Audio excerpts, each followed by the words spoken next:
Hello YouTube family, कैसे हैं आप लोग। आशा करती हूँ कि आप लोग अच्छे होंगे, स्वस्थ होंगे, मस्त होंगे, अपने अपने घर में अपने अपने परिवार साथ खुश होंगे।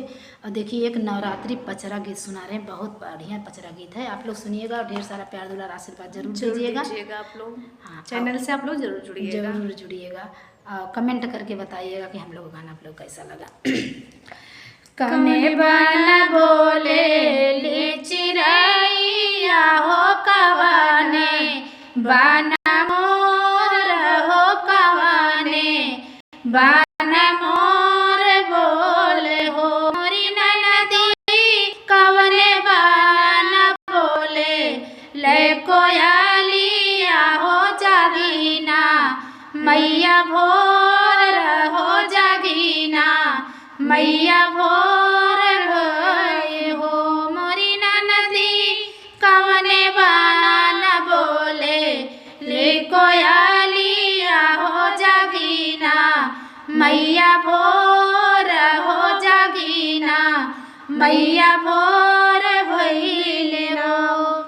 वृंदावन बोले ले कोयलिया हो वृंदावन बोले ले चिरैया हो सुंदर बन मोर हो सुंदर बन मोर बोले हो मोरे रानी मोरे भौजी निमिया पे बोले ले कोयलिया हो जागीना मैया भोर हो जागीना मैया भोर भय हो मोरी भौजी निमिया पे बोले ले कोयलिया हो जागीना मैया भोर हो जागीना मैया भोर भय हो।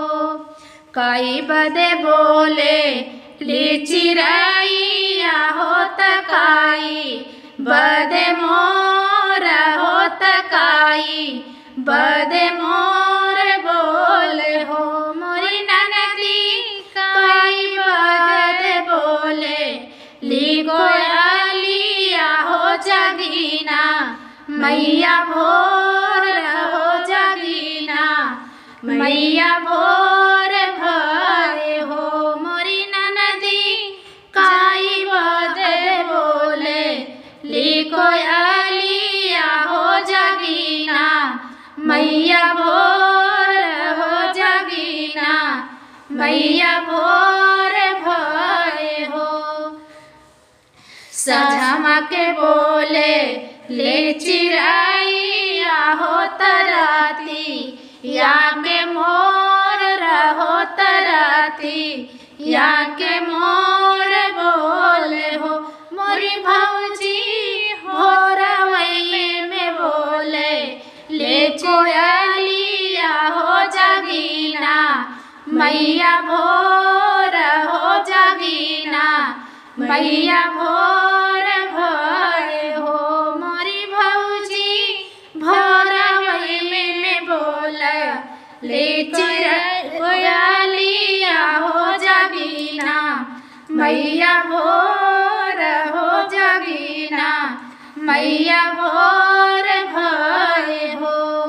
काऊ लैके आवे ले मालिनिया हो तकाऊ लई बजा जावा हो तकाऊ लई बजा जावा हो मोरी ननदी काऊ लैके आवे ला बझिनिया हो जागीना मैया भोर हो जागीना मैया भोर भय हो मोरी ननदी काऊ लैके आवे ली बझिनिया हो जागीना मैया भोर हो जागीना मैया भोर भय हो। फूल लैके आवे ले मालिनिया हो चुनरिया लई बना जावा हो चुनरिया लई बजा जावा न हो मोरी भौजी लड़क भी न मोरी भौजी सेवक लगावे लगो हार हो जागीना मैया भोर हो जागीना मैया भोर भय हो। कैसा लगा मेरा देवी पचरा गीत आप लोग सुनिएगा और कमेंट जरूर मुझे बताइएगा।